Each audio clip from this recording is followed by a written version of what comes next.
DK ಕನಸಿಗೆ high command ತಣ್ಣೀರು. ಸಿಕ್ಕೆ ಬಿಟ್ಟ ಸಿದ್ದು ಕೈಗೆ ಸಿಂಹಶಕ್ತಿ. ಶೋಭಕ್ಕ ಈಗ್ಯಾಕೆ ನಿಮ್ಮ ಖ್ಯಾತೆ? ಡಿಕೆಶಿ ಸಿಎಂ ಕನಸಿಗೆ ಕಾಂಗ್ರೆಸ್ ಹೈಕಮಾಂಡ್ ತಣ್ಣೀರು ಸುರಿತ. ಸಿಎಂ ಸಿದ್ದರಾಮಯ್ಯನವರಿಗೆ 5 ವರ್ಷವೂ ಸಿಎಂ ಆಗಿ ಮುಂದುವರಿಯಲು ಅವಕಾಶ ಸಿಕ್ಕೇ ಬಿಡ್ತ. ಅಂದ್ರೆ ಸಿದ್ದು ಕೈಗೆ ಸಿಂಹಶಕ್ತಿ ಸಿಕ್ಕೇ ಬಿಡ್ತ. ಕೇಂದ್ರ ಸಚಿವೆ ಶೋಭಕ್ಕ ಈಗ್ಯಾಕೆ ರಾಜ್ಯ ಸರ್ಕಾರದ ವಿರುದ್ಧ ಎಗರಾಡ್ತಿರೋದು? ಆ ಕುರಿತ ಇನ್ಸೈಡ್ ಮಾಹಿತಿಯನ್ನ ಬಿಚ್ಚಿಡ್ತೇವೆ.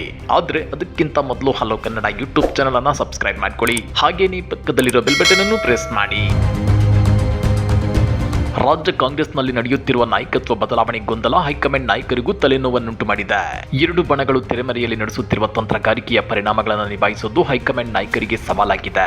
ಈ ನಡುವೆ ಗೊಂದಲಗಳು ಮತ್ತಷ್ಟು ತೀವ್ರಗೊಳ್ಳದಂತೆ ಬಗೆಹರಿಸಲು ದೆಹಲಿ ನಾಯಕರು ಶೀಘ್ರದಲ್ಲೇ ಅಖಾಡಕ್ಕೆ ಎಂಟ್ರಿ ಕೊಡಲಿದ್ದಾರೆ.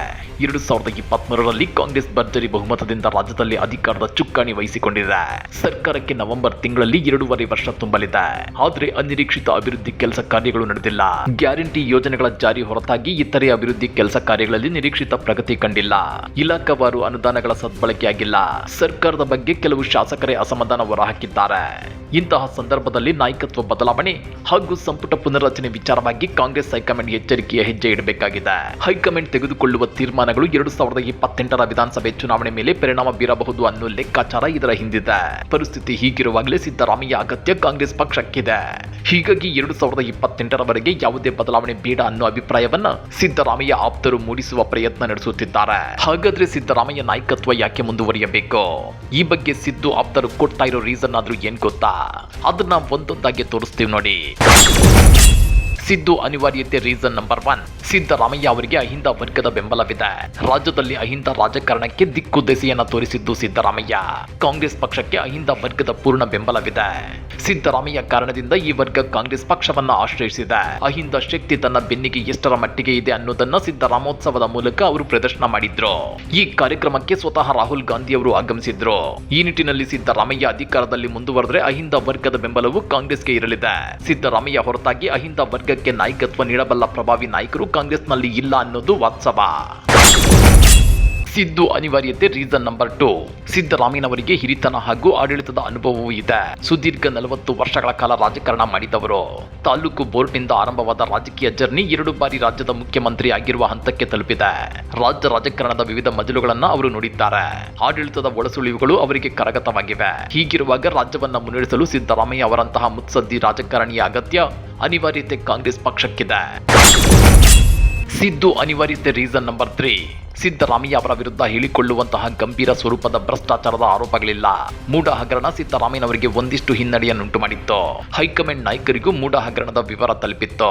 ಆದ್ರೆ ಇದಕ್ಕೆ ಸಂಬಂಧಪಟ್ಟಂತೆ ಸ್ಪಷ್ಟನೆಯನ್ನ ಸಿದ್ದರಾಮಯ್ಯ ಕೊಟ್ಟಿದ್ರು.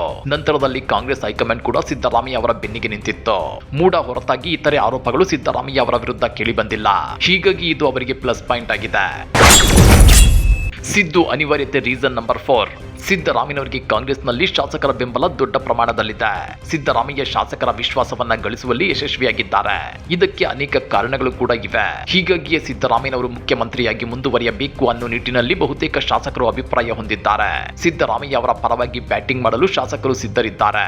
ಅಷ್ಟೇ ಅಲ್ಲ, ಸಿದ್ದರಾಮಯ್ಯನವರು ಮಾಸ್ ಲೀಡರ್. ಉತ್ತರ ಕರ್ನಾಟಕ, ಕರಾವಳಿ, ಮಧ್ಯ ಕರ್ನಾಟಕ ಎಲ್ಲ ಭಾಗಗಳಲ್ಲೂ ಸಿದ್ದರಾಮಯ್ಯನವರಿಗೆ ಬೆಂಬಲವಿದೆ. ಹೀಗಾಗಿನೇ ಮೈಸೂರಿನ ಸಿದ್ದರಾಮಯ್ಯ ಬಾದಾಮಿಯಲ್ಲಿ ಚುನಾವಣೆಗೆ ಸ್ಪರ್ಧಿಸಿ ಗೆಲುವು ಸಾಧಿಸುತ್ತಾರೆ ಅನ್ನೋದು ಇಲ್ಲಿ ಗಮನಾರ್ಹ. ಸಿದ್ದು ಅನಿವಾರ್ಯತೆ ರೀಸನ್ ನಂಬರ್ 5. ಇನ್ನ ಕಾಂಗ್ರೆಸ್ ಹೈಕಮಾಂಡ್ 2028ರ ಚುನಾವಣೆಯ ನಿಟ್ಟಿನಲ್ಲಿ ಮುಂದಾಲೋಚನೆ ಮಾಡುತ್ತಿದೆ.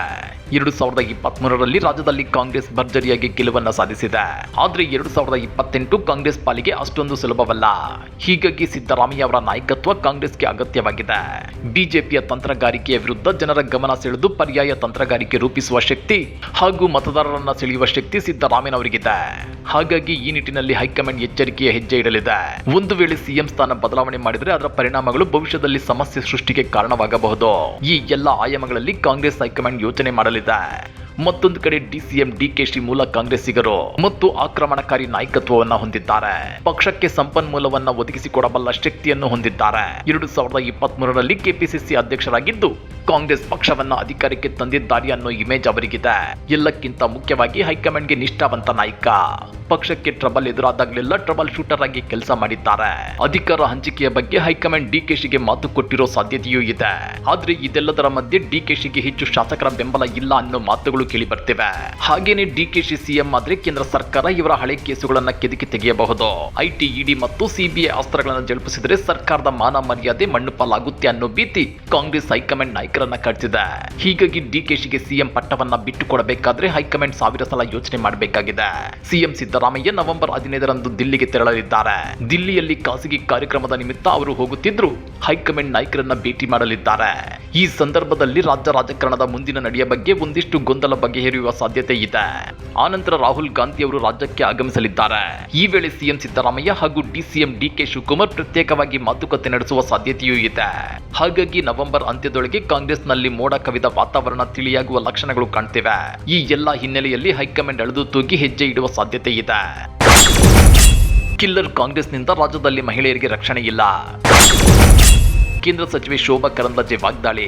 ನಿನ್ನೆ ಬೆಂಗಳೂರಲ್ಲಿ ಸುದ್ದಿಗೋಷ್ಠಿ ನಡೆಸಿರುವ ಕೇಂದ್ರ ಸಚಿವೆ ಶೋಭಾ ಕರಂದ್ಲಾಜೆ ಅವರು ಮುಖ್ಯಮಂತ್ರಿ ಸಿದ್ದರಾಮಯ್ಯನವರ ಪುತ್ರ ವಿಧಾನ ಪರಿಷತ್ ಸದಸ್ಯ ಯತೀಂದ್ರ ಲಂಚ ಪಡೆದುಕೊಂಡು ಕೆಲಸ ಮಾಡಿಕೊಡುತ್ತಿದ್ದಾರೆ.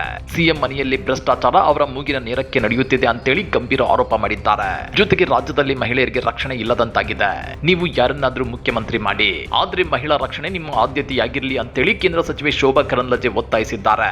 ಕರ್ನಾಟಕದಲ್ಲಿ ಮಹಿಳೆಯರ ಮೇಲಿನ ಅತ್ಯಾಚಾರ, ಮಹಿಳೆಯರ ಕೊಲೆ, ಬಾಲಕಿಯರ ಮೇಲಿನ ಅತ್ಯಾಚಾರ ನಿರಂತರವಾಗಿ ನಡೆಯುತ್ತಿದೆ ಅಂತ ಬೇಸರ ವ್ಯಕ್ತಪಡಿಸಿದ್ದಾರೆ. ಕರ್ನಾಟಕದಲ್ಲಿ ಕಳೆದ 2 ವರ್ಷಗಳಿಂದ 1800ಕ್ಕೂ ಹೆಚ್ಚು ಮಹಿಳೆಯರ ಮೇಲೆ ಅತ್ಯಾಚಾರ, ಸಾಮೂಹಿಕ ಅತ್ಯಾಚಾರ, ದೌರ್ಜನ್ಯವಾಗಿದೆ. ಮುಖ್ಯಮಂತ್ರಿಗಳ ಜಿಲ್ಲೆಯಲ್ಲಿ ಬಲೂನ್ ಮಾರಾಟಕ್ಕೆ ಬಂದ ಬಾಲಕಿಯ ಮೇಲೆ ಅತ್ಯಾಚಾರ, ಕೊಲೆಯಾಗಿದೆ.